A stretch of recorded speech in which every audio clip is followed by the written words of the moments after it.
Okay, don't know if anybody else heard that or if it was just me. No, I heard you. All good.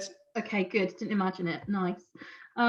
Okay, so we're going to type questions as we go. So if you have a question for Alison or for one of the contributors when we get to that part, then please do type it in the chat and we'll pick it up towards the end of the session. And we'll get to that in the last part. So thank you everybody who made it for joining us to celebrate the launch of Women Make Horror, Filmmaking, Feminism Genre. Yay! I'm still waiting for my copy. It looks so good, such a good cover. So out now from Rutgers University Press, and is edited by Dr. Alison Peirse, who is with us here. Hello, Alison. Hello. Hello. So I'm sure if you have made it this far, if anybody's just joining us late, can you just turn your cameras and your mics off? Thank you. I'm sure if you've made it this far, then you are aware that Women Make Horror is a groundbreaking collection of essays on women horror filmmakers, all written by women as well, all women contributors, of which I'm very, very proud to be one. Some of the other contributors are here tonight and we'll get to speak to them about their chapters in a little bit as well. So I don't want to talk too long. I want to hand over to Alison as quickly as possible. So Alison, you mentioned in your opening chapter, and you've been promoting the book quite heavily this week, and I know you told us at the start of your promotion on social media as well. You mentioned that your research interests have always kind of centered around gender on the one hand and horror on the other part, but it was seeing a poster for A Girl Walks Home Alone at Night, I believe, that kind of brought these together. So I wonder whether you could maybe just start by talking a little bit about your previous research and how these ideas came together and how that turned into the idea for the project. Yeah, of course. Thank you. Thank you everybody for coming. It's super good that you're here. I thought a book launch online might be a bit weird. And then actually I thought, no, this is amazing because now people who I can literally see in the chat are from all over the world are here live now and we all get to share it. So thank you very much for coming, and this is awesome. So my PhD was on 1930s horror film, and after I did my PhD, I went and got a job, a lectureship at Hull in 2008. And my PhD had been about representation, and it was about gender and queer sexuality. And off I toddled to Hull and said I was a horror expert, and I made a lovely module all about the history of horror film. That was really nice. And then I did a book on Korean horror cinema because I love Korean horror cinema. And I was just like poddling along quite happily, doing my academic thing, giving my papers, talking about gender, talking about sexuality. And then it all kind of, I got really confused. So it got to 2014, which is the moment that you're talking about. And I was in the Cinematheque bar in Brussels with the fabulous Dr. Russ Hunter, who I know is here at the launch. Hello, Russ.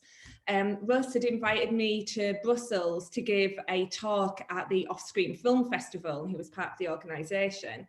And I stood in the bar with Russ, which is where you spend most of your time when you're at a film festival. And I saw the poster for A Girl Walks Home Alone at Night. And I was absolutely just blown away by it. I was like, I need to know what this film is. I need to know all about this film. This film has to be mine. I remember actually emailing Stacey Abbott about it, who I also think is in this chat, and going, oh my God, have you heard about this film, Stacey? It's amazing. And I watched it and I understood it was directed by Annie Lila Amapo. And then I was like, what do I do with this as an academic?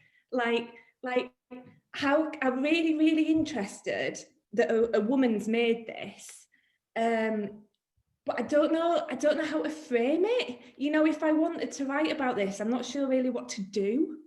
And so I just carried on. I didn't do anything at the time, and I kept just watching over the next few years. So sort of 2014 to 2017, more and more films coming out, feature films made by women. So we've got The Babadook, we've got The Lure, we've got The Invitation, we've got Prevenge, Egomaniac, The Love Witch, Raw, Revenge, XX.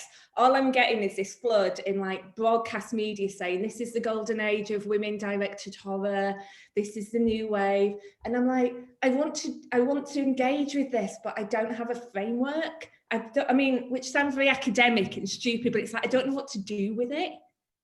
And that's when I thought, there's nothing written academically that really helps me understand how I might historicize and contextualize and analyze the work. There's like literally, there's nothing out there. No one has written about this academically.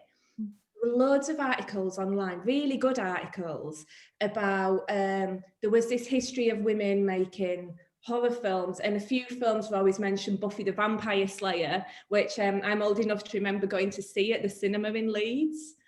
Stuff like Buffy was mentioned, or Ravenous, but there was no concrete history written anywhere, and nothing written down about how we might want to think about historicizing, doing something with the women. And so I thought, I'm just going to have to get on and do it myself. Good for you. So that's where it came from, really. That's good. Why do you think that is? Why do you think, I mean, aside from the extremely obvious, obviously, you know, you talk about a certain amount of gatekeeping, and when we talk about film canons and who gets recognized, women tend to be left out of the equation. Women filmmakers tend to be excluded or hidden. I would say hidden, slightly more generous term, excluded, generally speaking, from histories of horror cinema. Do you think that that's in part to do with the variety of roles that women in the genre have? So we tend to kind of privilege studies of directors as auteurs, and we miss producers, editors, writers, and so on. And I wonder whether that's part of it. What do you think? I think there's definitely that. I think there's two aspects to it. So I'm certain when I'm talking about now, I'm thinking particularly about how horror films being written about academically, particularly by scholars based in the UK or scholars based in the States. And I think that first wave of like horror film studies and horror film analysis that came out in the 90s, that was written by a generation of male scholars who grew up in the 70s. And they remember watching like the Hammer films on late night TV, you know, in Britain, and what you grow up with and what you love is so important to your own work. Like all of us write about stuff that we're passionate about. You can't help it. You just do. And I think that kind of first wave of scholarship, particularly in the UK, came out of scholars who were watching stuff like Hammer, and that's almost all made by men. It's very male. And, you know, I'm going to be guilty of this. My next project is all going to be about women-made horror films from the 80s and 90s. I was a kid in the 80s and 90s. I find this period very soothing. It's much more soothing than what's going on now. So I think part of the canon formation comes from the choices made by the first wave of kind of horror scholars. But there's a new wave now. And we see it slightly differently. And then the other thing is roles that you mentioned as well. It's really important. Like women have been contributing to horror films like forever, but because of like the privileging of the director, we tend not to hear about them. So like one of my favorite like horror stroke film noir films of all time, the French film Le Diabolique from 1955, edited by a woman. You know, it's stuff like this. The Shining, co-written by a woman. The Lost Boys, co-written by a woman. Arachnophobia, produced by a woman. These are my favourites. This might not shout on Arachnophobia. You know, all these films are written by women, obviously Halloween and things like that. But there is a whole range of films out there where women have been editors, where they've been producers, where they've been screenwriters. But we tend not to hear about it because of the kind of authorship privilege. And women are more likely to be let into roles that don't take place during production. So screenwriting, you get done beforehand and you can be packaged off out of the way. And then afterwards, with editing, you're off in the room, aren't you, editing it on your own. So if you're going to be letting anywhere, it tends to be in development or in post-production. So that's another reason why we never hear about them. Yeah, absolutely. Well, let's hope the book that corrects some of that. We obviously we're talking about gatekeeping to a certain extent. Yeah. And you mentioned a kind of new blood in terms of horror scholarship and horror criticism. And I think that kind of brings us around nicely to your contributors. Obviously, horror fandom, horror studies, horror filmmaking, it's quite often assumed to be quite a male domain. Even though, as you rightfully point out in your introduction, some of the key horror scholarship has been written by women. Carol Clover, Barbara Creed, Joan Hawkins, Linda Williams. And you say, and I'm going to quote you, I hope that's not too embarrassing, but you say, we know that women write, produce, direct, shoot, and edit horror, but let's not forget that they analyze it too. Damn right. And with this in mind, then, can you tell us a little bit about your contributors and about your decision to have this as an all-woman collection? Yes. When I decided I was going to have to do the book myself, I really quickly realised that I needed it to be an edited collection. Like, one, I just didn't have the range of kind of horror knowledge that a collective collection would. And I've got my own bits of horror that I like. I like ghosts. I like werewolves. I don't like anything too gory. Do you know what I mean? And so I wanted it to be an edited collection to get lots and lots of different points of view. And then when I wrote a call for papers asking for people to write chapters, I knew then that I was kind of hoping I'd be able to make it all women, or, you know, people who identify as women, you know, who self-identify. And that was kind of my hope. But I didn't put that in the call for papers, because what was the absolute number one priority was like not having this as a gimmick. I just wanted the very best contributors for this book. And I just wanted this book to be the very, very best book that it could be. So ultimately, it wouldn't matter if the contributors did identify as male if they got the best chapters. So I was kind of bumming around, but I was kind of hoping it would be women. And then I put a single posting on a Gothic Feminism conference blog. So I didn't even do the big list mails that academics use. I didn't do Mexa or anything like that. I just put it on Gothic Feminism blog, and I must have had over 100 responses. Wow. Straight away. And I was like, shit, there's a lot of people here that want to do this, a lot of people. And I went through them, and out of all the ones that I selected, the quality was so high that I could just select all women.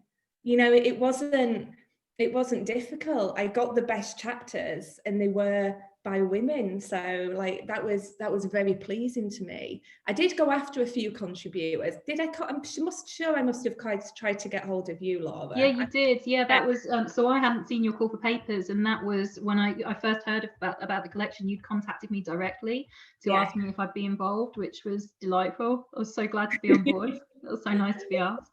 Yeah, there's a couple of people, like, I think as an editor, you can't be passive. You can't just sit back and wait for 100 people to send you abstracts, as nice as that is. You need to like target people, and you need to target topics that you want addressing, and then do your research trying to find the people that you think would fit that. Then you need to cold email them and flatter them into agreeing to do it for you. So there was quite a lot of work and kind of, you know, flattery, making people feel good about themselves, working out where some of the gaps might be, combining that with that one call for papers that generated, like, I could have made like 5 volumes. Well, the flattery definitely worked well. Like, I was nothing but delighted. So we talked a little bit about what's included, and obviously we'll talk a bit more about that with your contributors soon. I'd like to think a little bit about things that are left out. You do address in the introduction about there being space for kind of more intersectional approaches. So you do acknowledge that despite there being quite a broad range of case studies in the book, there's 18 chapters, so it's quite across quite a broad range of studies. But there's much more focus on white women. and scope for studies of more queer filmmakers and queer representation. And with that in mind, do you think that there's maybe scope for a second volume that addresses that, or are there some other things that you really wish you'd had the space to include that aren't in there? Yeah, it's a mix of, it's yes to all of it, like just yes to all of it. It's a loads of mix of things. There were some topics, like no matter how hard I pitched certain people, I could not get anyone to write a chapter on Japanese cinema. I wanted some, like, a Japanese cinema scholar, really, because I wanted someone who could speak the language and do some real in-depth research, which is what Molly does so beautifully in our Korean chapter. Like, most of Molly's chapter is based on original Korean language sources in Hangul that she's translated. And so I targeted loads of, like, Japanese cinema scholars, but I couldn't get anyone to bite. That sounds appropriate for horror, doesn't it? It does. And I've done the same. There's two things, particularly in regard to race, I would say, and sexuality, which is, I wanted the book to be more historical rather than just contemporary. Like, as much as I love the contemporary horror that's out now, and like the work of the Soska sisters and people like that, or how much I adore Jennifer's Body, I didn't need a book that was filled with that, because people can get access to, like, analyses and writing about it. I wanted to build a history that just really wasn't there. And unfortunately, like, from the 70s onwards, it was like a white woman's history for, like, the first few decades. And I was just, there are exceptions, but until the 80s at least, there's hardly any kind of Black women filmmakers making horror. There was representation on screen, which has been discussed extensively, but in terms of the filmmakers, I wasn't finding stuff, and I was reaching out to people, not really getting anywhere. So I'm part of my next project on the 80s and 90s. I want to do a whole chapter on Beloved, and I really want to, like, go into Beloved and think a bit more about that. The only way I kind of managed to deal a bit better with the intersectional stuff was when we got to more contemporary work. So once we start to get into more contemporary work, we find more filmmakers from a range of identities. But unfortunately, even then, and I address this in the book, they still tend to be working in short form. So when we're talking about contemporary feature films, we're still predominantly talking about white women filmmakers again. So although like, women of colour are now being let in, and queer filmmakers are being let in, it's often still at the level of the short film rather than a feature. So there's work to be done, both in terms of what we write about and the histories we create, and the actual kind of open access. I think my dog's going to ring in a minute, so don't worry. Oh, no worries, there's someone banging on your window. there's a Amazon man. Hi, Amazon man. Welcome, get him to join. Like, I'm sure he's got lots of worthwhile opinion. I think you do address this in your introduction. The part of your kind of manifesto for producing the book, you talk about kind of how certain types of film and filmmaking and filmmakers have been excluded from things, and one of those is the difference between features and shorts. So we tend to exclude kind of filmmakers who have stuck to short form, for example, as you say, or we exclude, certainly Western histories exclude non-Anglophone cinema quite often on European cinema. So what you're saying is definitely scope for volume 2, and we heard it here first. Is that right? Yeah, I would say so. I might need a little rest first. It turns out that editing a 125,000 word book with contributors literally all over the world, and doing it in 2 years flat from call for papers to publication, which is very fast for academic publishing. Extremely fast. Let me tell you, that is fast. I could probably do with a little rest, but I suspect Rutgers might be interested in a proposal, so you never know. Excellent. Well, I'm glad to hear it. Okay, I'm kind of conscious of time. I've got one more question, just about kind of the approach of the book, if I may, and then I've got a question which will lead us into some discussion with the contributors. So let's tackle this one first. You talk about the book as being, and again I'm going to quote you. I'm sorry, I don't know if that's weird or like if it's. I don't care. Okay, you don't care. Okay, good. If you don't care, I don't care. That's fine. You describe the book as feminist in its determination to illuminate the work and lives of women filmmakers in the horror genre, but you stress the need to move away from assuming that women filmmakers and their films are inherently feminist in their politics, or indeed that women horror scholars or critics or their writing is categorically feminist. Could you just talk a little bit about that? Yeah, this was something I had to address really early on when I started thinking about the project, even before I wrote the call for papers, which was, it was that thing of, how do I do this? Like, how does it work? Like, I'm feminist, I wanted to do a feminist project, but then not all of the filmmakers I wanted to look at would consider themselves feminist. Male filmmakers are completely capable of making feminist horror cinema. And I was like, what do I do? How do I make this work? And it's just that, like, the gender and politics are just not the same thing.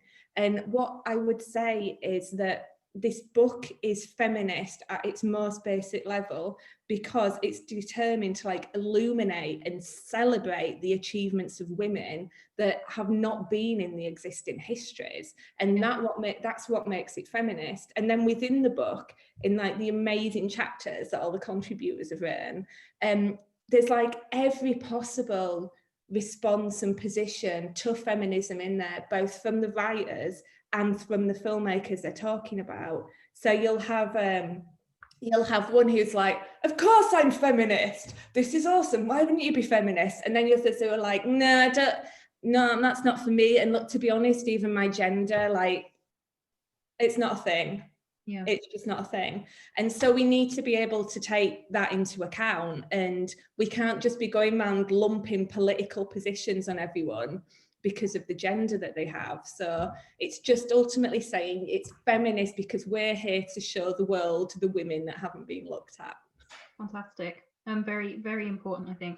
I want to lead us into talking to the contributors as well as about the contributors. Just before we get there, there's one thing that I really wanted to make sure that we address. You mentioned in your introduction the importance of supporting and mentoring this kind of new blood of horror scholarship, so new and early career scholars.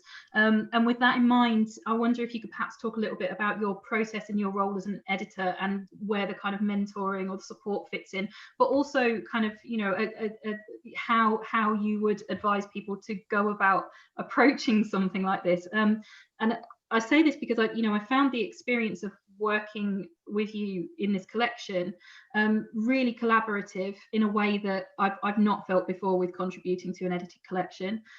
Really supportive and productive, and really like part of a little community, which was just wonderful. And I think that hearing about that might be quite useful, especially for some of our PhD and early career research colleagues who are kind of looking at projects like this, you know, either imminently or a little later down the line. Yeah, of course. I'll preface it by saying I've been publishing academic scholarship on horror for 14 years now, and I've been edited every which way, from ridiculous over your shoulder, basically rewriting it for you. That is not what you need to say. The worst kind, let's be honest. Yeah. And then the other end, which is you turn a chapter in and then you don't hear anything for 6 months, and then it just comes out and you're like, oh, I thought that was the first draft. So I've I'd like that to happen.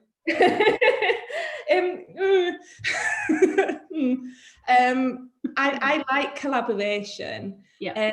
And I really wanted to edit with the philosophy of what I think the book is as a whole, which is an attempt to enter into dialogue and to be inclusive. So when the chapters would come in, I mean, as you'll know, I don't think I had to do much to yours, to be honest. But it's very lucky. Yeah, some of the others will be like, what? She was all over mine. Yeah, some of the other contributors might want to talk about my editing or not, particularly if they feel different to how I do.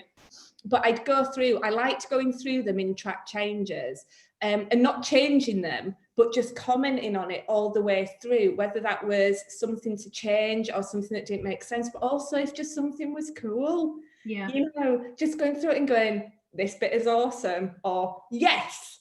It was so nice. It was so nice to read. I mean, when I got my first draft back from you with comments, and your email kind of said, "There's very little to do here. I'm really happy with it." And I opened it, and there were so many comments. And I thought, "Oh shit!" Like, I'm not sure she was telling the truth. But there were, as many kind of small edits or things that I needed to sort out, or like really constructive suggestions. There was also a lot of really positive feedback, and it made going back and doing that so pleasant.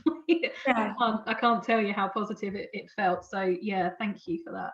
Well, that's it. And I think you have to be a human, right? You have to be kind, and you have to think, how can I get the best out of someone? And the more you email and you edit with them, the more you can kind of adapt to how it's, your editing seems to be going with them. And sometimes you need to go in harder, and sometimes you need to step back. And it's just, I'm really, as I'm sure the contributors would agree, I'm quite a hands-on editor. And that doesn't always mean messing with the commas, but it's a backwards and forwards process. And me going, oh, have you thought about this? But if you don't wanna, that's all right. Or is there something here you could do? Or I love this, can you do more with this? And just having a bit more push and pull, and celebrating when it works. Yeah. There's not enough of that. Like, I'm just tired of getting like feedback on my writing, which is like, this bit shit, this bit shit, this bit shit. Like, tell me something good. I tried really hard. Give me something nice before you're horrible. So yeah, there's not enough kindness in academia. I agree with you entirely, and I think it's so important. I think it's so important to be kind and to be generous with the time or expertise that you can afford. Exactly. Yeah. Well, on that note, I'm seeing lots of positive comments coming in from your contributors. So let's bring some of them in. If you're a contributor to Alison's book, please feel free to turn your camera on. I know that we have Maddie McGilvray, who's written on New French Extremity, Valeria Villegas Linval, who's written on Latin American horror, Martha Shearer, who's written on Suspiria, Erin Harrington, who's written on anthology horror. Is Donna here? Did she make her alarm? Amazing, made her alarm. Donna wrote on horror film festivals. Sonia Luther is here. And Amy Chambers, who's written on pregnancy horror. So have I left anybody out? I think I covered everybody. Fab. Okay. Hello, everybody. Hello. Feel free to turn your mics on. And I'm going to let Ali lead this, I think. Okay. Hi everyone. There's never been a point when I think this many of us have seen each other at the same time. So it's really nice. Quite mind-blowing. But absolutely lovely, and to see all of your happy faces is making me very happy as well. I don't know, I don't have any questions prepared. I'd just like to know from any of you, maybe why you wanted to write for the book, or if I badgered you, why you agreed, and maybe what you got out of it. That would be cool if any of you. Maybe Valeria, do you want to go first? Would that be okay? Yeah, sure, I'll go in. Hi. Hello. It's so lovely to see everyone's faces like live. It's a little bit surreal because I follow most of you on Instagram, and that it's such a lovely experience to actually see you all together. Especially as everybody's so so spread out around the world as well. So it's so nice to see everyone. Yeah, exactly. So I'd like to take it from Laura's observations regarding the process of partaking in this collection. and also to make it sort of like, I put it already in the chat, but I do believe like this experience in itself was such a positive and a very productive one, because this is like the process of having Alison as an editor. It was very productive. I mean, it was like the sort of thing where it just like it built. And I think that all of that guidance was definitely the way that the chapter reached its best form. So I'm really thankful for that, you know, like for that care, because that in itself, and that care of guidance and mentorship is a feminist methodology. So that was like, that was an awesome experience. But in short, I wrote the chapter that addresses Gigi Saul Guerrero's work. And unfortunately at that point she hadn't released her first feature, so it had to be out. I see a comment from Heidi. Actually, we met in Berlin earlier this year, and I know that she's also writing for a collection on Gigi's work. So I'm like really looking forward to reading that. So I came to her work because she had been gathering more and more like steam, and especially in Mexican festivals like Morbido. So it was very interesting to address this and to sort of like cut my teeth on how to do this with a methodology that could also allow me to approach the work from a perspective of, or like from decolonial criticism, which is what I'm doing with my PhD at the moment. So it was a very interesting ride to be able to engage with both frameworks that rely on French philosophy, but also see the gaps that I propose and sort of approach it from that difference. So it was very interesting because as you mentioned before, this sort of argument whether these films can be addressed as feminist in their agenda or in their proposition, for me, revealed to be more of a negotiation. And in addressing those negotiations, I think we can reach a very productive point where we are not incredibly hell-bent on trying to find certain readings and things that maybe propose more of a negotiation and a push and pull. So I hope I could have, well, and the chapter covers 3 of her short films, Testament, Madre de Dios, and oh my goodness, I'm just like, I'm having a blackout. No, Madre de Dios, Testament, and Dia de los Muertos. Thank you. Does anyone want to follow up from there? I don't mind who. I don't want to like point at the screen or be like, you next. That feels a bit teacher. If anyone wants to jump in, just maybe why they decided to be part of the collection or what they got out of it, that would be cool. Yeah, go Amy. Amy's got a hand up. Yeah, I'm already done. I'm already into week 3 of online teaching, so there's not a raise hand option. I'm not quite sure what to do. Yeah, it's been a really great experience for me as someone who doesn't necessarily come from a horror studies background. I'm a science fiction scholar by sort of training, historian, but I've just moved into a department with a big Gothic studies specialism. And I got into this collection, got involved in the collection just as I got my job, my first permanent post. And so Alison's been very kind in terms of offering advice, not only on the collection, but also as a mentor for an early career scholar who's just started their first post and balancing all of that. So being part of a collective of women scholars has been really exciting, especially coming from a background which is more male dominated. Both of the fields and the spaces that I come from have often been male dominated. So it's been really exciting to be part of something that is so feminist, not only in its content, but in the sort of ethos that surrounds it. So I wrote about Alice Lowe's Prevenge, which I had come across from a medical humanities and science communication perspective because of the way it looks at pregnancy narratives. And Alison contacted me, I think through Twitter.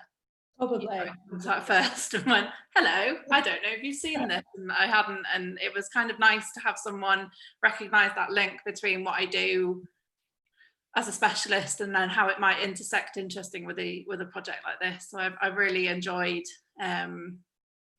getting to work with you and all of these amazing women in that sort of group, which has been a really different experience from working on other edited collections.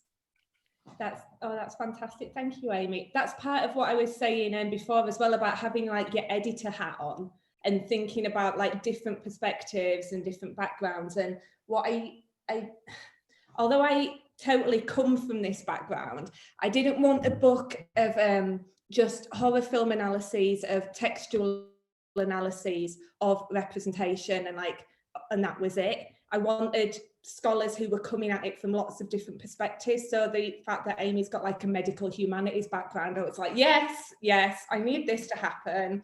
I know she likes genre cinema. Let's just do something and make that work, because that will be really valuable for the collection. Yeah, it was really fun, and it was a great way of exploring horror in a way that I had always been a little bit anxious about, and I've actually realised that I do quite like horror. But, I just don't like certain things about horror, so I'm fine with like people being cut up and gore and stabbing, but if someone jumps out at me, not having it. So I've got very specific areas of horror that I have to avoid, but otherwise I'm good. Yeah. Anyone else? So, yeah. Sorry, Maddie, go on. Sorry. Yeah, first I guess I'll start with the process, and just echoing a lot of what's been said in the comments and here is how positive this has been. I came to this the second year of my PhD, and so I can't thank you enough for the opportunity, but there were so many times during this where I'm like, I'm not cut out for this. This is way out of my league. And you were so, not only just you, Alison, but everyone in our emails back and forth, feeling the excitement about the process and the project was proof where I'm like, stick to it. Just get through it. So I really, like I said, I can't thank you enough for that. What led me to it? I mean, I guess that's more of a question of what led me to New French Extremity, because it was a tough one. I first watched Martyrs one day, just like in my dorm room before I ever started pursuing academia, and was just like, there's something different that's going on in these films. They're really gory, but that's not where it lies. And so the more I started talking about this movie, Martyrs, someone presented In My Skin to me almost as like an endurance test. Like, if you can make 20 minutes into this movie, you got a strong stomach. And there's almost like, there was a time limit that if you could pass it, then that meant something. And so I was immediately up for the challenge. But watching it, I was just blown away by this movie that everyone was describing to me as so gross and so brutal and graphic. And I'm watching, I'm like, actually, this movie is really beautiful.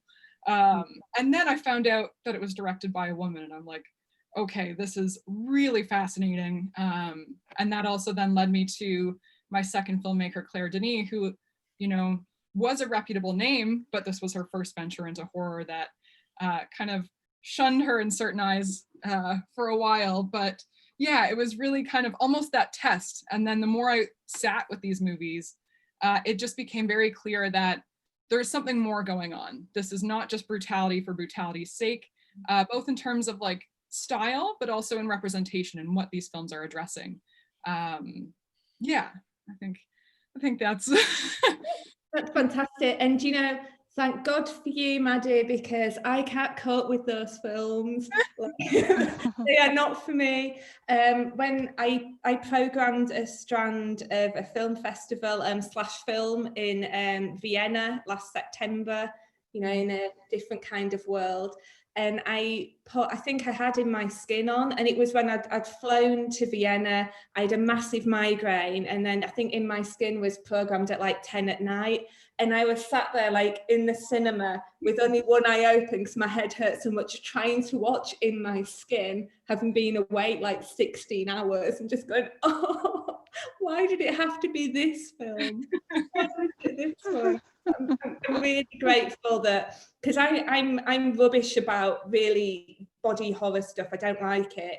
Like I said before, if it's werewolves, it's cool. Like if it's supernatural, but when it's like, it's real bodies, it's not my bag. So I'm grateful that there's people who are into it, who can write about it, and then I don't have to write about it. Exactly.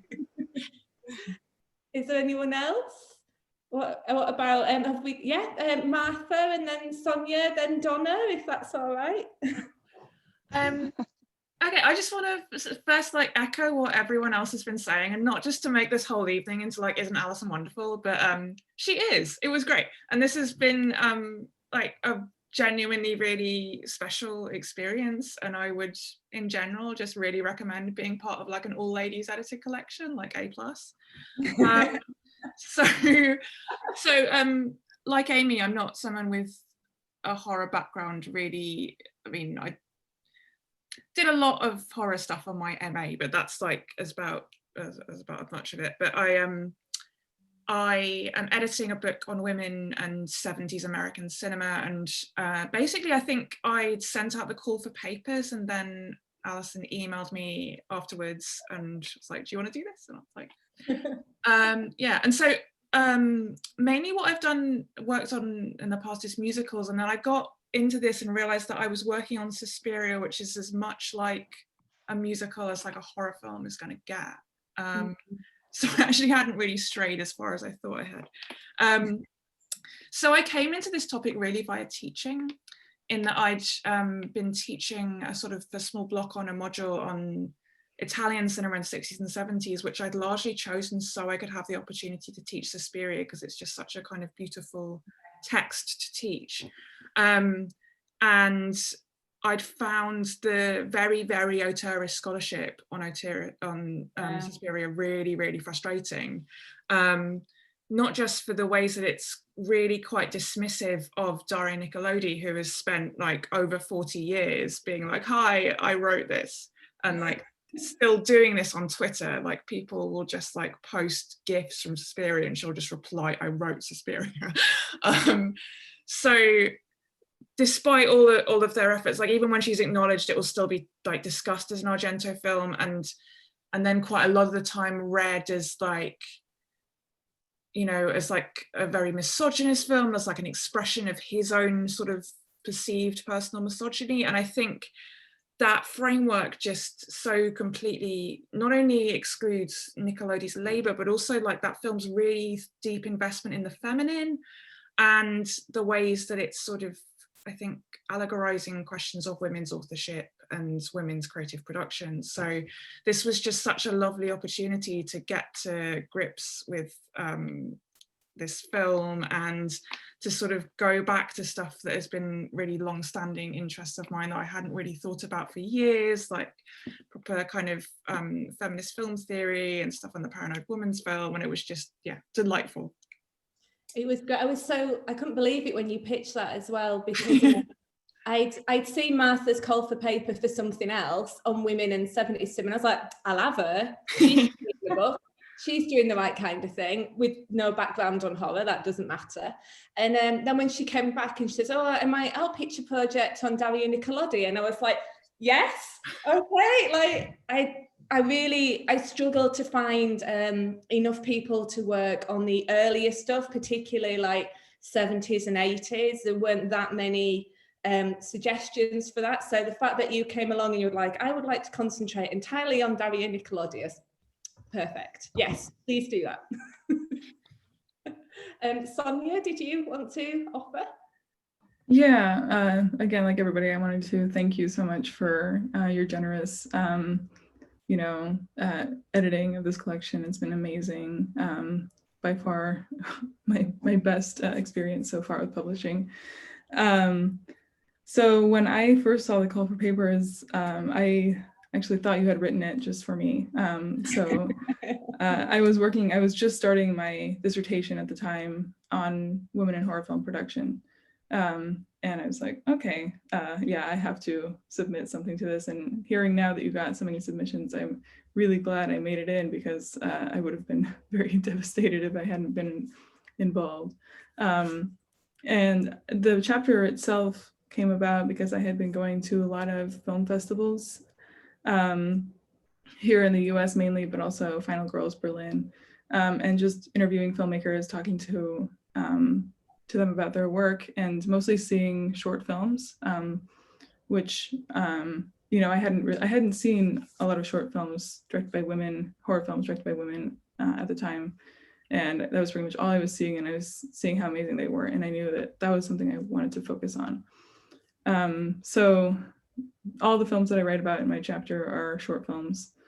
And a lot of the chapters that ended up being in my dissertation were also short films, which I just finished my PhD. So that's not, it's behind me, but it's not over.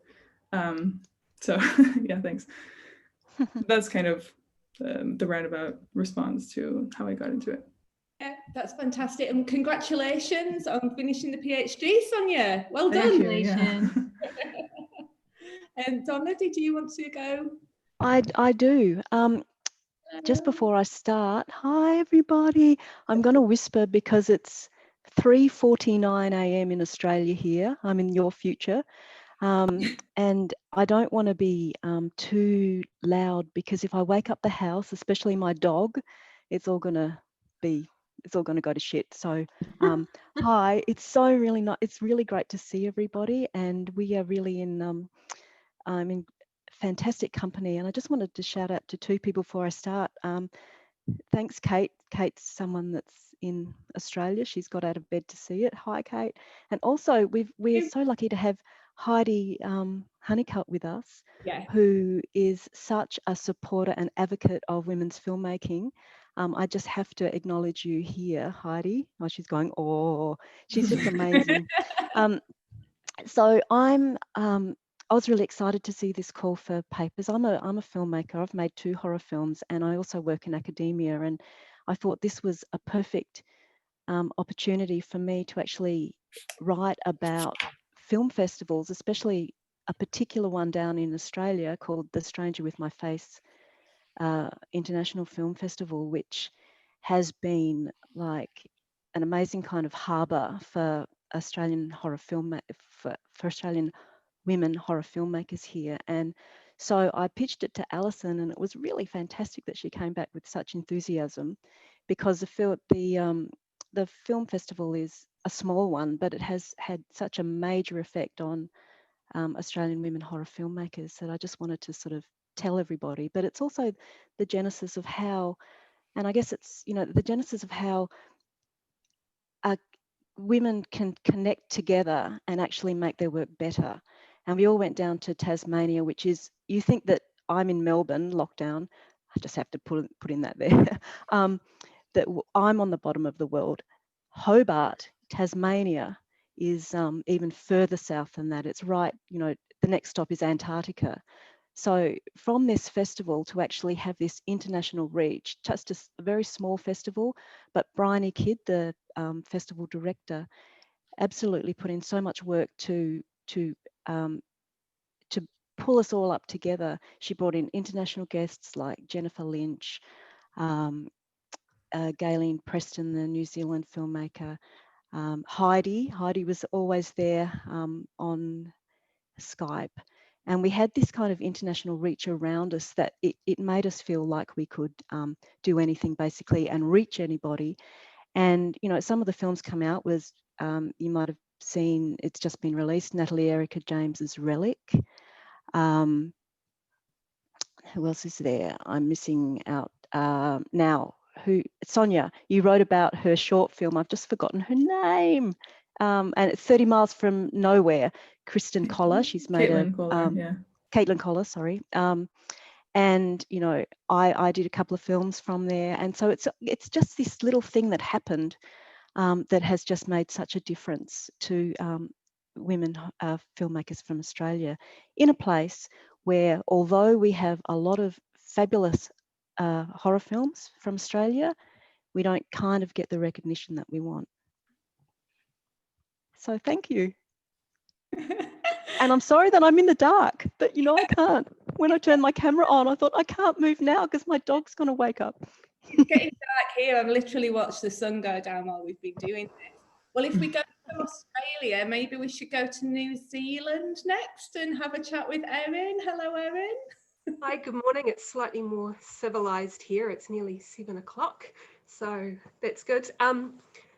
Thank you for having me in the collection. One of the great benefits for me, and it's a very selfish benefit, is that because we're quite isolated, it's really hard to get to conferences. It's a long way, it's extremely expensive, and it means it's really hard to build up really meaningful relationships face-to-face or via collaborative projects with colleagues around the world. So that's been really beneficial to me. So I really thank you, Alison, for, I think you cold called me maybe, because I certainly didn't see the call for papers. So I'm really happy you did. I probably did. Yeah, it's like someone knocking on the window, like your Amazon man. The way that I came to write about XX was that when I was finishing my PhD, and it was probably about 2013 or so, I was part of a group of women, and every month we'd get together and we'd watch a horror film and we'd eat and drink and like shout at the screen and throw stuff and do all that sort of stuff. And one of the sessions we watched The ABCs of Death, which is a film with a really strong New Zealand connection through Ant Timpson, the producer. And it was really notable that over the course of the film, it was like the temperature in the room dropped as film after film after film that would have stood up by themselves as, you know, on their own terms, just that the patterns of representation that came out were really, I guess, vile is the nice way of putting it. They were really essentialist, they were really sexist, they were often using, you know, women's bodies literally and figuratively as punching bags. And it was so frustrating to see how these collections, and then, you know, you can kind of spread outwards a little bit more, that pitch themselves as, you know, the avant-garde of horror and the next big thing and a barometer of international horror, were actually pretty unpleasant and trite. And I became interested in how not necessarily the individual films worked. Certainly in XX, some of the shorts I really, really like. They're droll, they're dark, they're about maternal ambivalence, which is something that's, you know, a very hot topic at the moment. But also that there are interesting outcomes of the curatorial process in these collections. And that, I think, more than the shorts themselves, was what interested me, how these patterns that are, I guess, extant in all sorts of films are really just kind of thrown in your face very abruptly when you see so many shorts so quickly. And I was really surprised too, after, you know, digging around a bit, that there wasn't as much scholarship as I would have expected on the anthology, given its significance as a form over time, be it, you know, the sort of Amicus stuff to the more recent films like the VHS films and so on. So it was a real pleasure to find something that was about form as well as industry and content. And that also meant that you could be a bit flippant about some of the content too, because a lot of these collections are quite funny. Yes, exactly. And again, Erin, I was so pleased when you offered an anthology one, because as I was saying at the beginning, like, I don't want another horror film book that's just about feature films, when that is just not representative of what a lot of horror filmmaking is. That's like one tiny bit of it. I really wanted stuff on short films. I really wanted stuff on how film festivals themselves work. I really wanted stuff on anthologies. So it was absolutely fantastic. The other thing that I'd really hoped for was to get something on franchises. And I was really interested in thinking about how women, particularly in the 80s, often work their way up through feature filmmaking roles through franchises. And that's when I got a proposal from Tosha, who is now, we've been to Australia, New Zealand, and now I think we might be heading over to the East Coast of America, perhaps. And Tosha proposed something on Rachel Talalay. So I wondered if you'd talk a little bit about that, if you've got a mic on there. Yeah, can you hear me? Yeah, absolutely great. Okay, great. Laura was kind enough to let me switch devices so I could go get the good computer. I saw the call for papers on the website, and you know, I really loved a lot of the suggested topics, but I am a huge Freddy Krueger fan. I absolutely just adore that entire franchise, and Freddy's Dead is just, you know, it's such an interesting film, because it's not really what we think of as a good horror film in a lot of ways. But I love it. I feel that she took some of those camp elements that were already embedded in the franchise, but just pushed them to this really fantastic kind of extreme in a way. Like it's just unapologetically camp. And so I was so grateful that you let me write about that film, especially because it's so again, it doesn't get the credit that it deserves, really. But it's ridiculous. The cameos, the kind of contradictions to the previous narrative. And then one of the things, I guess, spoiler alert, in the chapter, one of the things I really kind of love about the film, and this is such a tiny thing, is the way it really plays with the expectations of this kind of male-dominated franchise, and then calls its own narrative into question at the very end. And I think that was such a bold decision, that coming from a woman director in a male-dominated franchise just really deserves, again, a lot more credit than horror criticism typically gives it. That's fantastic. Thank you, Tosha. And I just wanted to say, like, not all our contributors can be here. Altogether, there's 18 of us, and we are literally spread all over the world, right from New Zealand up to Korea and all over the place. So not everyone could come. But one person that I did want to mention as well, if I'm thinking about the need for an editor to be a bit relentless, is Alexandra Nicholas, who is like a major horror scholar. She's recently just published 1,000 Women of Horror, and I finally got my printed copy the other day. I'm really excited to read it. But I didn't know Alexandra at all. I just knew her work was really cool, and what was really important for me was her work does something that I think is quite difficult, which is it's grounded in academic research, but she writes in an accessible way that everybody can understand. And as I'm sure all of us certainly know, that actually the hardest thing to do is write really simply and clearly. And so I really wanted to get her in the collection. So I emailed Alex, and she'd been like, oh, I might be able to do something. And I was like, will you write about the Mafu cage? And she said, yeah, maybe I can do. And then she had to withdraw, and I was like, and then all that, I was like, fine, moved on. And then a couple of months later, like 4 months later, I was like, I'm going to try her again. I'm just going to try her again. So on the off chance, I just emailed her again. I was like, hi, Alex. Just me, just in case the situation's changed, if there's any chance at all you could write something on the Mafu cage. And she said yes. So I was absolutely delighted. So it shows it's worth being very polite, but having another crack sometimes, I think. I should also point out that one of the great joys of working with an all-women collection is everybody turns their work in on time, which has literally never happened before. I mean, there's all kind of gender behaviour, I suspect we could read from that, but I've never had a collection where people responded to my emails so promptly and did their work on time. It's absolutely mind-blowing. Well done. Could I just pop in there? I'm sorry, Laura, say that Alexandra Nicholas says hello to everybody. I was speaking to her yesterday. She's really sorry that she couldn't be here. We've just got her as our new adjunct professor, which we're really excited about. But yeah, so I just thought that I would pass that on, because she asked me to say how thrilled she was to be included in the book. Okay, thank you, Donna.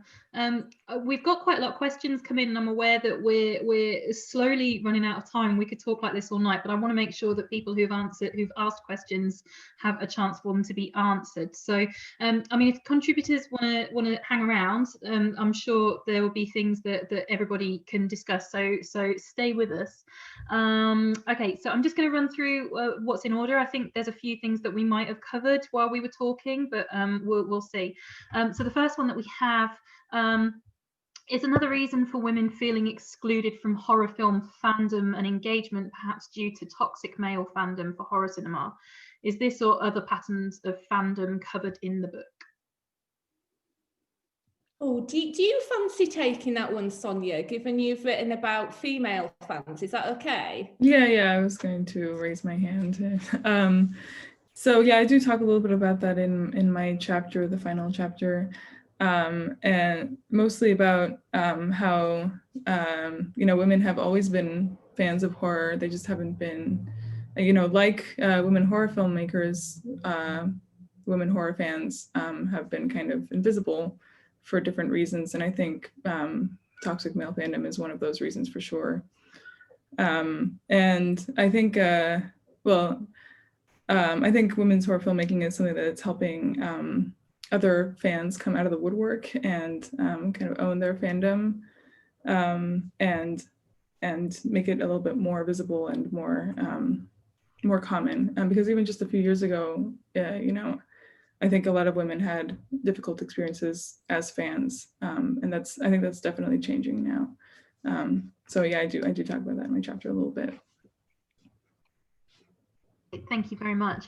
Another question. So we had a question from Heidi about women directors and feminism, which I think we've probably covered by talking about that early on. But Heidi, drop us a question at the end if there's something that we missed that is a little bit more specific. It was about horror films not automatically falling into feminist horror because women made it. Or does the content of the film have to address feminist themes itself in order for it to be feminist horror? And I think we've kind of covered that in the intro. Okay. What is your advice for young women filmmakers who are trying to change male violent views in the genre? What do you think about sexploitation? Oh, wow, two things. Sexploitation is not my bag, so if anyone wants to pick up on that, they can. And wonder if maybe, Donna, do you want to pick up, given that you're the, Director Guild nominated feature filmmaker? Maybe that might be your bag. Could you just read the question, the first part of the question, Laura? Sorry. Yeah, sure. What is your advice for young women filmmakers who are trying to change this male violent view in the genre? Oh, yes, reboot, as Heidi was saying. Look, it's out there. It's a really hard question, because I think you have to really kind of stick to your guns and really kind of orchestrate this kind of your own viewpoint and really make sure that it's done, because when you make films, you are going to get all kinds of kind of commentary about it, especially from men, from the concept right through to when you finished it, and some man writes on Letterboxd reviewing you going, the filmmaker meant well, but that kind of thing. So I don't actually really kind of know how to answer this question. I'm really sorry. It's just about making sure that you get your point of view across as a woman and what it's like to be a woman in this world. So someone else may be able to add to that, I think, but I'm not quite sure what else to say. Anyone else like to add anything? No. Okay. Okay, we'll roll with that one. So we've got a long one here. Dr. Ellen Wright spoke with Jane Gillies, I'm not sure how to pronounce that, who's the previous programmer from the Scala Cinema between 1988 and 1992 on the Here's Looking at You podcast, and discussed how gendered gatekeeping in cult media often extends beyond the production stage to the cinema space itself. Is there scope for a Women Watch Horror companion or intervention that applies the philosophy of this collection to reception and exhibition contexts, as several contributors for Women Make Horror have already begun to do? So that sounds like a third volume to me, Alison. Yeah, bloody hell. Yeah, that's another big one. I would have liked to get, I mean, it's the thing with an edited collection as well, isn't it? And an edited collection, you can never get in all the different stuff, but then also you couldn't get everything into one book anyway. Like when I pitched this to Rutgers, I was literally like, this should be maybe 250,000 words. And they were like, maybe not. Maybe it shouldn't. So I think that the scope there, like for a whole new book, it doesn't necessarily have to be edited by me, by the way, lots of other people who could do it. The beginning of what the statement was, though, it really reminded me of the like long-standing debate, certainly in like British like cult cinema and British horror cinema, and that idea of inadvertent even gatekeeping. I went to SCMS, which is a big international conference, and I went years ago now, and I went to it in Toronto, and I think it was in Toronto that Ian Robert Smith did an amazing paper all about the guys who wear black t-shirts. And it was just all the pictures of all the key guys, particularly in British cult cinema, and pictures of them, and they all had like the same plain black t-shirt on. And it was how like that one kind of white fanboy perspective has come to stand for a whole discipline. So there's loads of elements, I think, to the question, and that's not to say you can't be a white fanboy in a black t-shirt, but it's suggesting that there's maybe lots of different ways to be a fan. Like me and my friend Beth Johnson, who's an academic, we went to the first ever Cine Excess, and we went and we were like, I don't know, like 26 or something, and we rocked up in London in like amazing dresses, full lipstick, hair, and we were like the only girls in the room. We felt we were literally the only girls in the room. And I think that's changed a bit now, but it's nice to think that we're at a point where cumulatively like women's voices are heard more and more, and we're going to see more and more of that, and there'll be less kind of black t-shirts and more red lipstick, as the Zoom tonight is showing. The red lipstick game is good. Just hoping. Okay, great, thank you. We've got one here about a couple about the publisher. So to what extent did Rutgers kind of make comments or suggestions about shaping the book, or did you have kind of free reign in terms of pulling everything together? They were dead good, actually. I've worked with quite a few publishers now. Some have been dead good. Rutgers are great. Edinburgh University Press, who I've worked with, they're great. Some are not great. But luckily, Rutgers is one of the good ones. They didn't really have anything to say about terms of the table of contents and the way I put it together. And I didn't even get told off when I sent in a manuscript that was 45,000 words over the top limit on the contract. I kept doing the book, and the more I learned about the book, the more I realized where the gaps were. So the more I just kept going after different people and commissioning more chapters. So the book just went, and they were very good. They didn't even say anything about it. Like when I turned it in, I said, look, if this means it's going to have to be like more pages, so it's going to have to be a higher price point than we agreed, fair dues. But no, they were dead good. And in terms of the actual kind of feedback, once the manuscript was in, they went with the 2 external reviewers, both of whom were really helpful. And I think I actually shared some of it on a kind of our Horror Ladies group email, but it was pretty light touch in terms of content. They trusted me and they trusted my writers to know what they were doing. And that's very good. And then on the other side of it, the more general support, so like support in terms of the editor response to your emails. The editor is helpful. Nicole Solano's the editor for the collection in that respect from Rutgers, and she's brilliant and like human. As I said, you know, there's not always a lot of humans, but she's like a human person, and she's normal, and you know, she is clearly a reasonable person. And then the copy editing was top notch, and it's all been very efficient. So I'd be quite happy to publish with them again if they'd have me. That's excellent news and good advice. Okay, there's also a quick technical one on publisher as well. Is there a particular vendor that you would prefer people to buy the book from, especially in the US? Is that best direct from the publisher? Is there any way that particularly benefits authors or editors? It's academic publishing. Yeah, I wish there was a way. I wish. We all earn 2p for 2 years of hard work, you know, like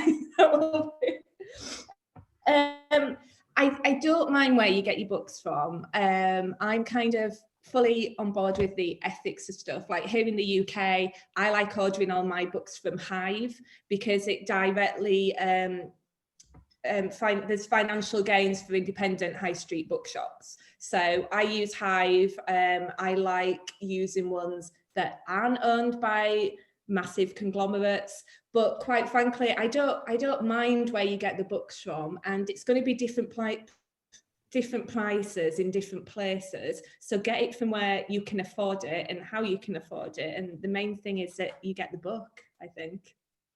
Fab. Cats come in, the door's just open. I've got 3 cats and one of them's just sorry. Wants to be involved, clearly. We'll ask your cat this question. What is everybody's favourite horror movie directed by women? Like, someone else can go, it's fine. Who wants to go first? Madison, you're muted. Yeah, my virtual background almost got the best of me trying to raise it. Yeah, I think one of my favorites has to be Honeymoon. For 2 reasons. One is more just, I think as a horror film, it's great. But the other, and it's something that I am curious to look into maybe a bit more, is that the way the couple is written at the start of the movie, I really believe they're in a genuine relationship. I really buy into their love for one another, and then when things maybe turn a bit more horrific, I am fully on board for the ride and how they are treating each other. So I highly, highly recommend that one.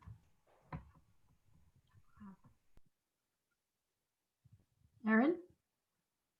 I think one of the funniest films I've seen in years was Revenge. That was an amazing treat, really, in terms of flipping around the gaze and playing with that kind of rape revenge subgenre. But I also wanted to give a shout out to Jennifer Kent's film The Nightingale, which is, I guess, horror adjacent as opposed to firmly within the genre, and such a great example of how you can use tension and drama and violence and fear and horror to make very serious points about history and trauma and representation. And I think it should be really widely seen.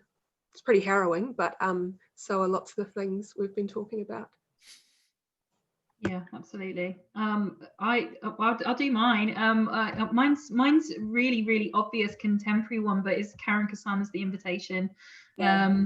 I think one of my favorite films of the last decade or so. I think without a doubt, it's just fabulous, and it's always my go-to recommendation for people as well. I know I've got some friends here tonight who are not particularly horror fans who I recommended it to, and absolutely loved it. So it's one of those that I love watching people's reactions as it kind of unfolds as well. Yeah. Anyone? I love the Pet Sematary and Pet Sematary 2. Like, I'm obsessed with Mary Lambert's work. I'm representing. I've got. Yes. I love it because, as I say, I don't like all kinds of horror fiction, but what I really like is like commercial kind of in a good way. Like, you're there for a ride. Like, it's a roller coaster. It's going to be amazing and it's going to be fun and you're going to get a lot of enjoyment out of it. Like, I really like films that entertain me, and Pet Sematary does that, and it's wild. Like, I watched the recent film The Witch, well, a few years old. I went to see that at the cinema with my brother, and given the dodgy kind of incest subplot that's going on in The Witch, I was like, oh, this isn't cool. I wish I'd not come to see this with our kid. But it was, I came out of The Witch and I was just drained. I was just like exhausted, and I was like, fuck, that was hard work. That was, and it's not what it was beautiful, but it's not what I'm looking for. I'm looking for Pet Sematary. I'm looking for a really good ride up and down the roller coaster and to be fully entertained. And I think that's why Mary Lambert's work works for me so well. I'd have to make a vote for Jennifer's Body as well, another Cassandra film.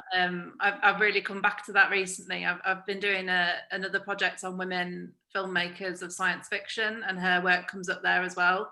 And it's sort of that genre filmmaking that she does so well. And when she's working with a woman screenwriter as well with Diablo Cody, you've just got to and the one that I've watched most recently that I loved was a movie called Sea Fever, directed by Irish director Nyasa Hardiman, and it got released during the pandemic, and unfortunately went straight to video on demand, so you can access it quite easily.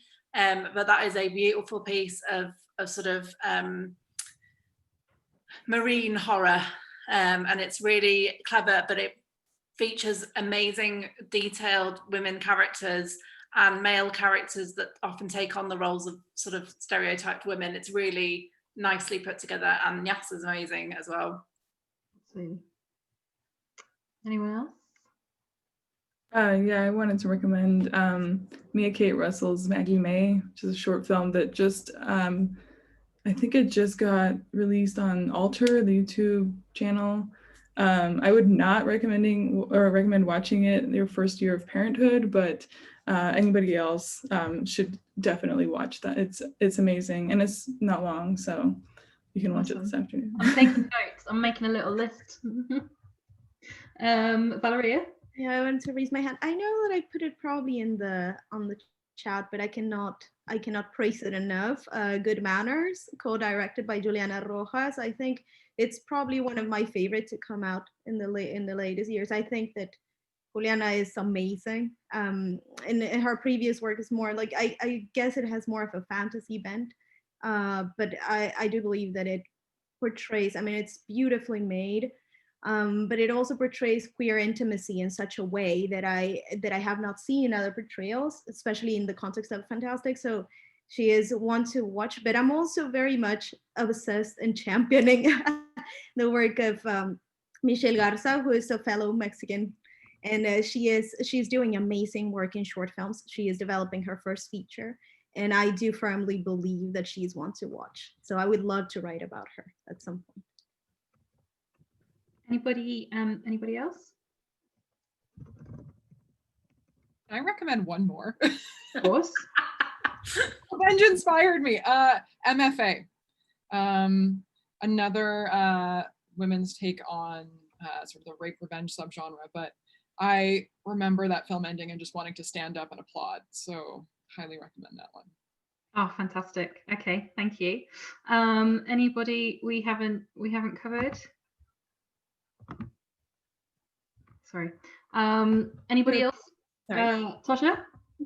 Can I be a total stereotype and just say that, like, please one of mine is American Psycho, which I realize I feel like, you know, because it's got so much mainstream popularity that I feel, you know, again, like a stereotype for mentioning it, but it's surprisingly one of those films that does the opposite of what I usually like. I know a few people who are in here, and those of you who I do know that I love extremely violent films, and Mary Harron, like, kind of actually the way she's put the film together actually removes a lot of the extreme violence that's in the novel.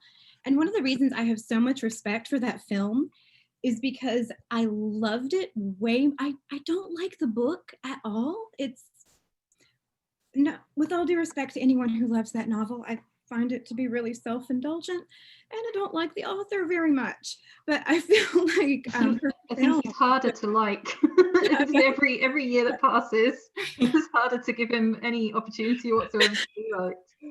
Yeah, I feel like her film got to the real core of what Ellis was trying to do in the novel, and gave it a proper treatment. No offense to anyone who loves the novel, but yeah, I just wanted to get that one mentioned on here too. Well, that's actually the topic of my chapter is Mary Harron and Guinevere Turner adapting American Psycho precisely from that perspective, really. And I think there's a lot of academic work out there on American Psycho because it's contemporary, because it's so popular. But a lot of it covered gender in terms of looking at masculinity, and a lot of it covered kind of capitalism and how that links to representations of masculinity. And I really wanted to address the women in the film that had been left out of those discussions, but also think about it in precisely those terms of adaptation, how Harron and Turner took a really controversial novel by Bret Easton Ellis, which I do actually quite like, but it's a really tough read, and the film is an entirely different beast as a result. Something that was previously considered kind of unadaptable, and how it was made kind of palatable for a mainstream audience. And I was interested in the kind of process and the attention that obviously flipping the gender of the author had attracted with that as well. So can I just stay with Laura's as well, because Laura says, oh, I could write about American Psycho, and I was like, good.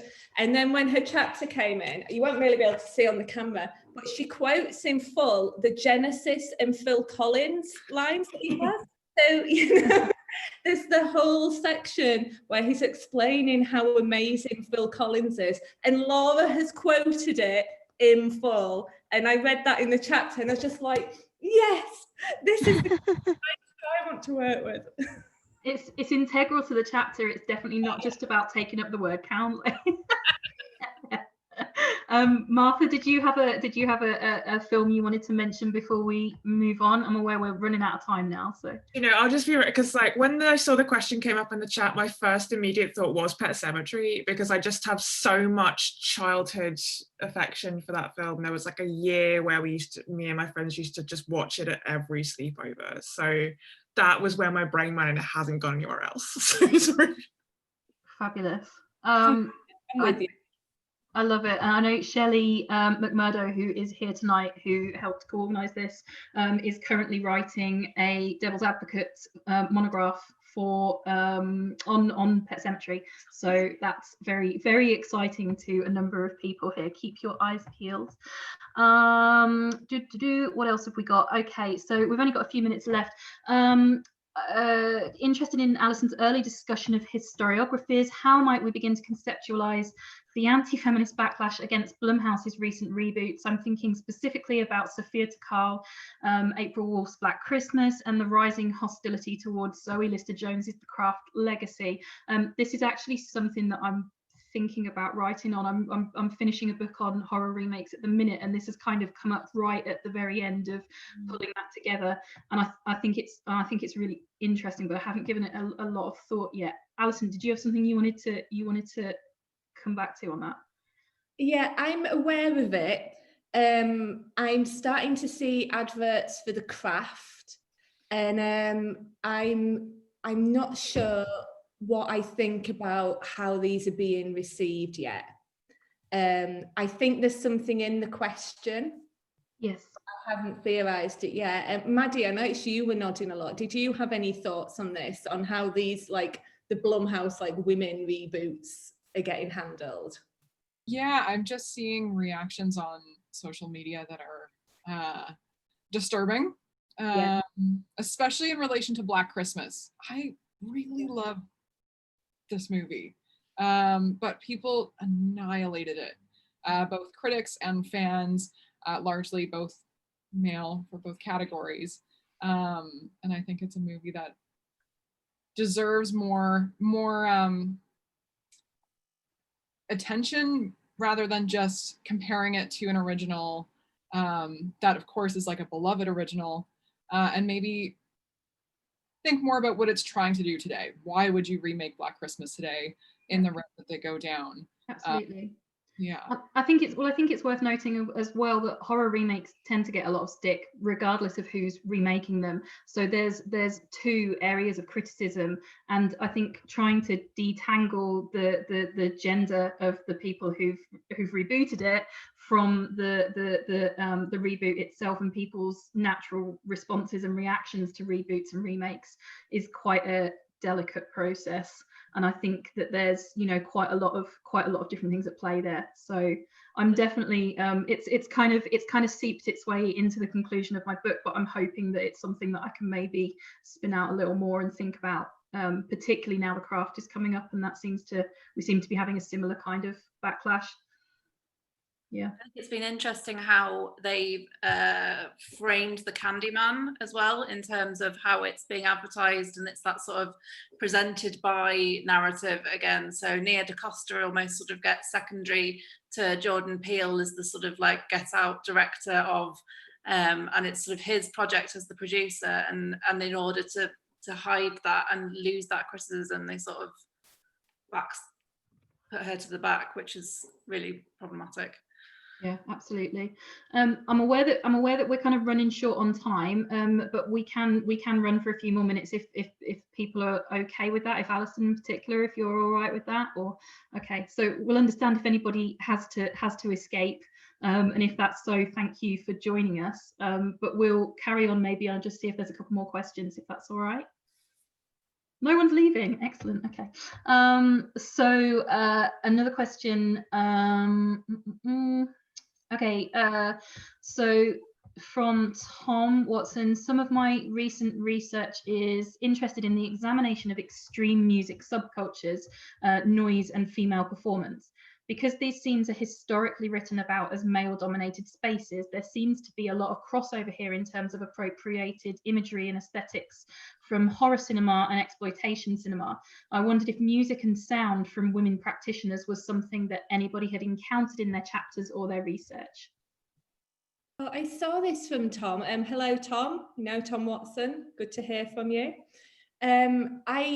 It's not something I'd thought about before, but I found it really interesting. When I was younger, so much younger than I am now, I used to go out with a boy who was into hardcore, like proper, like music, hardcore music.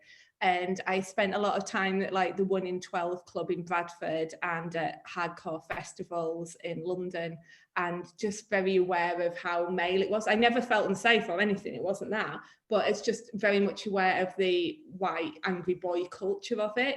And it's not something I'd thought about before, but now Tom's raised it, I'm like, oh, where are the crossovers? What's going on? So I don't have an answer, but I want to recognise that there's all sorts of things going on here. I don't know if anyone else wants to offer anything. Not from me. Anyone else? No. I hope that answered your question, at least to some extent, Tom. Let's just see if there's anything else here. Sorry, I'm doing that thing now where I'm just going to sing while I'm having a look through the comments, seeing what else is happening. Carrie reboot. Did Carrie reboot also get crap? Yes, it did. And again, probably for similar reasons as these new ones are. Again, writing about it in my conclusion. Sorry, just seeing anything else.